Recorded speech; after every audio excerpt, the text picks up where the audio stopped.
அவர்களோடு இருப்பாராக. ஆன்மாவோடும் இருப்பாராக. புனித யோவான் எழுதிய திருநற்செய்தியிலிருந்து வாசகம். ஆண்டவரே, ஆசி உமக்கே. அக்காலத்தில் யூதர்கள் திருவிழா கூட்டத்தில் சிலர் இயேசுவின் வார்த்தைகளை கேட்டு, அவர் வரவேண்டிய இறைவாக்கினர் உண்மையிலே இவரே என்றனர். மற்றும் சிலர், கலிலேயாவிலிருந்து மெஸ்ஸியா வருவார், தாவீதின் மரபிலிருந்து அவர் கூடியிருந்த பெத்லகேம் ஊரிலிருந்து மெஸ்ஸியா வருவார் என்று அல்லவா மறைநூலில் கூறியிருக்கிறது என்றனர். இப்படி அவரை குறித்து மக்களிடையே பிளவு ஏற்பட்டது. சிலர் அவரை பிடிக்க விரும்பினார், ஆனால் யாரும் அவரை தொடவில்லை. தலைமை குருக்கள், பரிசேயர்கள் அனுப்பியிருந்த காவலர்கள் அவரிடம் திரும்பி வந்தார்கள். அவர்கள் காவலரிடம், ஏன் அவனை பிடித்து கொண்டு வரவில்லை என்று கேட்டார்கள். காவலவர் மறுமொழியாக, அவரை போல எவரும் என்றுமே பேசியதில்லை என்றனர். பரிசேயர் அவர்களை பார்த்து, நீங்களும் ஏமாந்து போனீர்களோ? தலைவர்களாவது பரிசேயர்களாவது அவனை நம்புவோர் யாராவது உண்டா? இம்மக்கள் கூட்டத்திற்கு திருச்சட்டம் தெரியாது, அவர்கள் சபிக்கப்பட்டவர்கள் என்றார். அங்கிருந்த பரிசேயர்கள் ஒருவர், நிகதோ, அவரை முன்பு ஒரு நாள் இயேசுவிடம் வந்தவர். அவரிடம், ஒருவரது வாக்குமூலத்தை கேளாது அவர் என்ன செய்கின்றார் அறியாது ஒருவருக்கும் தீர்ப்பு அளிப்பது நமது சட்டப்படி முறையாகுமா என்றார் என்று கேட்டார். அவர் மறுமொழியாக, நீர் கலிலேயரா என மறைநூலை துறவியாக பாரு, அப்போது கலிலேயாவிலிருந்து இறைவாக்கினர் யாரும் தோன்றுவதில்லை என்பதை அறிந்து கொள்வீர் என்றார்கள்.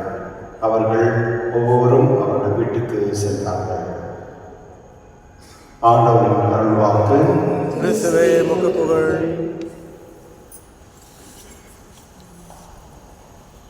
கிறிஸ்துவில் அன்பான சகோதர சகோதரர்களே, என்னுடைய நற்செய்தியில் இரண்டு விஷயங்கள் நாம் ஆராயலாம். முதல்வராக, மக்கள் சில கூட்டத்தினவர்கள் கடவுளுடைய வார்த்தை, ஆண்டவர் இயேசு வார்த்தை கேட்டு அவரை நம்புகிறார்கள். சில பேர் அவரை நம்புவதில்லை. இந்த ரெண்டு வேறுபாடுகளை நம்ம பார்க்கின்றோம். அதில் சிலர் நம்புபவர்கள் அவர் இயேசுவின் வார்த்தைகளை கேட்டு வரவேண்டிய இறைவாக்கினர் உண்மையிலே இவரே என்றார். அதாவது அவர் பேசக்கூடிய விஷயத்தை தெரிந்து கொண்டு அவர்கள் நம்புகிறார்கள். மற்றும் அவர்கள் சில பேர் இறை சட்டங்களை படித்தவர்கள். ஏனெனில் உண்மை எப்பொழுதுமே ஒரு இடத்தில் தான் வரும். அது கடவுளத்திலிருந்து மட்டும்தான் வரும். அது உண்மையாக இருப்பவர்களுக்கு மட்டும்தான் வரும். அதை நம்ம தெரிந்து கொள்ளலாம் ஈஸியாக. இப்போது பொய் பித்தலாட்டம் பேசுகிறவங்கள்ட்ட உண்மை இருக்காது, அதை நம்ம கண்டுபிடிச்சிக்கலாம் ஈஸியாக. இன்று அந்த நற்செய்தியை பார்க்கும் பொழுது ஆண்டவர் இயேசு பேசுவதை பார்த்து சிலர் தெரிந்து கொள்கிறார், இவர் தான் உண்மையான இறைவாக்கினர், வர வேண்டி இருப்பவர் அப்படின்னு. ஆனால் இருந்தாலும் அவர்களுக்குள்ள ஒரு குழப்பம்.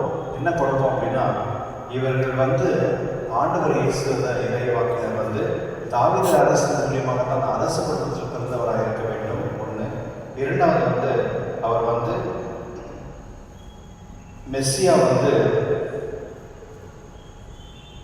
வர வேண்டியது தாவீதின் மரபிலிருந்து வர வேண்டியது, பெத்லகேம் என்ற ஊரிலிருந்து தான் மெஸ்ஸியா வர வேண்டியதாக இருந்தது அப்படின்னு அவர்களுக்கு தெரியும்.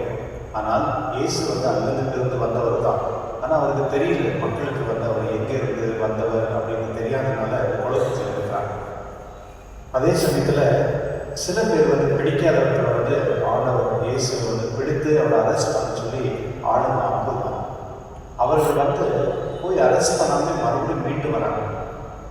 அது ஒரு பெரிய ஆசீர்வாதம். ஏன்னா அவர்களுக்கு ஆர்டர் என்ன அப்படின்னா போய் அவரை பிடிச்சிட்டு வரணும். ஆனால் அவர்களும் அவர் சொல்வதை கேட்டு அவர்கள் அவரை பிடிக்காமல் வருகிறாங்க. அப்போ அவங்க கேட்குறாங்க, ஏன் அவரை பிடிச்சிட்டு வரலை அப்படின்னு சொல்லும் பொழுது இது போல பேசுகிறதுல நம்ம யாருமே பார்த்ததே இல்லை அப்படின்னு அவர்களும் ஆண்டவர் இயேசு வார்த்தை கேட்கிறாங்க. இன்றைய நற்செய்தி இவ்வளவுதான். கடவுள் பேசுவது எத்தனை பேர் வந்து உண்மையில் நம்ம ஏற்றுக்கொள்கிறோம் மற்றும் அதுபடி நம்ம நடந்து கொள்கிறோம். இதுதான் என்னுடைய நற்செய்தியை போதனை. கிறிஸ்துவனுடைய கடவுள் நம்ம பேசும் பொழுது அது நம்ம வந்து கேட்கணும். அது கேட்க தான் நம்முடைய மனது வந்து அந்த பரிசுத்தமாக அது நல்ல வழியாக அது நல்ல மனிதர்களாக மாறக்கூடிய அந்த தன்மை நமக்கு கிடைக்கும். அதனால தான் விவிலியம் நம்ம படிக்கணும் அப்படின்னு சொல்லுது. கடவுளுடைய வார்த்தை நம்ம படிக்க அந்த ஞானமும் அறிவும் நமக்கு வரும். அது மட்டும் இல்லை, அந்த கடவுளுடைய வார்த்தை மட்டும்தான் ஒரு மனிதனை உயிர் உள்ளவன் மனிதனாக ஆகும். ஏற்கனவே மனிதன் சொன்னாலே உயிர் இருக்கவன் தான். ஆனால் அதுக்குள்ளே வந்து இன்னொரு உயிர் இருக்குது. அது என்ன அப்படின்னா, அதாவது கடவுள் பேசக்கூடிய அந்த வார்த்தை வந்து நமக்குள்ளே வந்து ஒரு உண்மையான ஒரு புது உயிரால் நம்ம தொடர முடியும். அது மூலிமா நம்ம நிறைய வேலைகள் செய்யலாம். எப்படின்னா, ஒரு இந்த பழைய காலத்துலலாம் வந்து அந்த ஒரு இது காமிப்பாங்க, ஆட் காமிப்பாங்க, பூஸ்ட். அந்த பூஸ்ட் குடிச்சுட்டு அப்படியே கிரிக்கெட்டுக்கெல்லாம் பயங்கர பாலெல்லாம் பறக்கும்.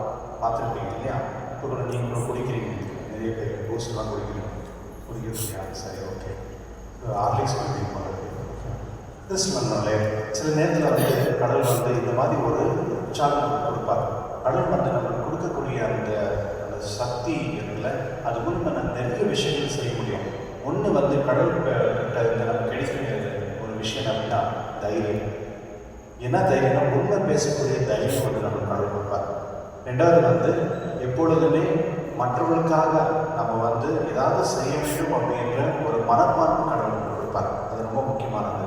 அதாவது மற்றவர்களுக்காக ஏதாவது சேவை செய்யணும், மற்றவர்களுக்காக உழைக்கணும், மற்றவர்களுக்காக எக்ஸ்ட்ரா டைம். இப்போ இது என்னுடைய வேலை, அந்த வேலை இல்லாமல் இன்னொரு எக்ஸ்ட்ரா நான் டைம் ஸ்பெண்ட் பண்ணுறதோ இல்லை மற்றவங்களுக்காக நான் உதவி செய்கிறதோ, அந்த மாதிரி ஒரு உற்சாகம் வந்து நமக்கு கடவுள் கொடுப்பார். இந்த ரெண்டு பொருட்கள் வந்து நமக்கு தேவைப்படுது. அதாவது ஒரு உற்சாகம் நமக்கு தேவை, உண்மை பேசுறதுக்கும் மற்றும் மற்றவங்களுக்காக நம்ம உழைக்கிறதுக்கு இந்த ரெண்டு ஆசீர்வாதம் கடவுள் கொடுப்பார். கிறிஸ்துவன் என்னுடைய கடைசியில் வந்து அந்த இன்னொரு ஆண்டவர் இயேசு பின்பற்றியவரான நிக்கதோம், அவரும் வந்து ஆண்டவர் அரெஸ்ட் பண்ணணும்னு சொல்லும் பொழுது அங்கே அது ஒரு உண்மை சொல்கிறார். நம்முடைய சட்டப்படி ஒரு மனிதரை நீங்கள் பிடிக்கணும், அரெஸ்ட் பண்ணணும் அப்படின்னா முதல் அவங்கள்ட்ட வந்து கேட்கணும், அவங்க என்ன செஞ்சுருக்காங்க, தவறு என்ன செஞ்சுருக்காங்க தெரிந்து ஆராய்ந்து அதாயிட்ட பிறகு நீங்கள் அரெஸ்ட் பண்ணணும். அப்படின்னா நீங்கள் எப்படி நீங்கள் அரெஸ்ட் பண்ணணும் அப்படின்னு அவர் கேட்குறாரு. அவருக்கு அதுக்கு மற்றவர்களெல்லாம் வந்து கோபத்தில் வந்து நீயும் அவனுக்கு சேர்ந்தவரா அப்படின்னு கேட்குறாங்க. அது இல்லாமல் கோட் பண்ணுறாங்க. ஃபஸ்ட்டு போயிட்டு பைபிள் படிங்க, அந்த காலத்தில் இருந்த அந்த அவங்க சட்டங்களை போய் படிங்க. எங்கேருந்து வந்து இறைவாக்கினர் வருவார், கலிலேயாவிலேருந்து வரவாரா போய் பாருங்கள். ஆனால் ஆண்டவர் இயேசு வந்து கலிலேயாவில் வளர்ந்தார், ஆனால் அங்கே பெருக்கலை. அவர் வந்து பிறந்தது வந்து பெத்லகேமில் தான். அது வந்து அவருக்கு தெரியாது. ஆனால் பாருங்கள், எவ்வளோ சட்டத்தை குறிச்சிட்டு இருக்காங்க. இன்னைக்கு பாருங்கள், நீங்கள் கோர்ட்டில் நீங்கள் போகிறீங்க, சில லாயர்ஸ்லாம் அவங்க எல்லாமே தெரியும் லா சட்டப்படி, ஆனால் உண்மை பேச மாட்டாங்க. அந்த சட்டத்தை அவங்க வச்சு ஏதாவது ஒரு திருட்டுத்தனம் பண்ணுறதுக்கு வந்து அவங்க வந்து யூட்டிலைஸ் பண்ணுறாங்க. கிறிஸ்துவன் தன்னுடைய கடல் கொடுக்குற அந்த ஞானம் வந்து எப்பொழுதுமே நல்லதுக்காக நம்ம உபயோகப்படுத்தணும். அது மட்டும் இல்லை, உண்மையை தெரிந்து கொள்வதற்கு நம்ம முயற்சி செய்யணும். உண்மை தெரியாமல் நம்ம வந்து நிறைய விஷயத்தை பேசணும். அது வந்து ஒரு காசிப்பாக கூட இருக்குது. ஃபஸ்ட்டு வந்து ஏதாவது நடந்துச்சுன்னா அது தெரிஞ்சுக்கணும், அது உண்மையாக இல்லையா. ஒரு உண்மையே தெரியாமல் நம்ம வந்து சாட்சி கொடுத்துட்டு போவோம், மற்றவங்க பற்றி என்ன தப்பாக போய் சொல்கிறது பேசுறதுலாம் பண்ணுவோம். அந்த மாதிரி செய்யக்கூடாது. அதனால தான் என்னுடைய நற்செய்தியில் வந்து ஒரு தெளிவாக நம்மளுக்கு கடவுள் நமக்கு சொல்லுகிறார். ஈவன் பாருங்கள், சோல்ஜர்ஸ் கூட போயிட்டு அவங்க ரிட்டர்ன் வராங்க. ஏன்னா அவங்கள்ட்ட ஒரு உண்மை இருக்கிறது அப்படின்னு அவங்களுக்கு தெரியுது. அதனால தான் அவங்க வந்து உண்மையாக இருந்ததுனால தான் அந்த உண்மை அவங்களுக்கு தெரியுது. ஒருவேளை அவங்களுக்கு இருந்தாங்கன்னா அதை செஞ்சுருப்பாங்க இல்லையா. அதனால் நம்ம எப்பொழுதுமே உண்மையை கற்றுக்கிறதுக்கு முயற்சி செய்யணும். அதுக்காக இந்த தொழில் பண்ணுறாங்க.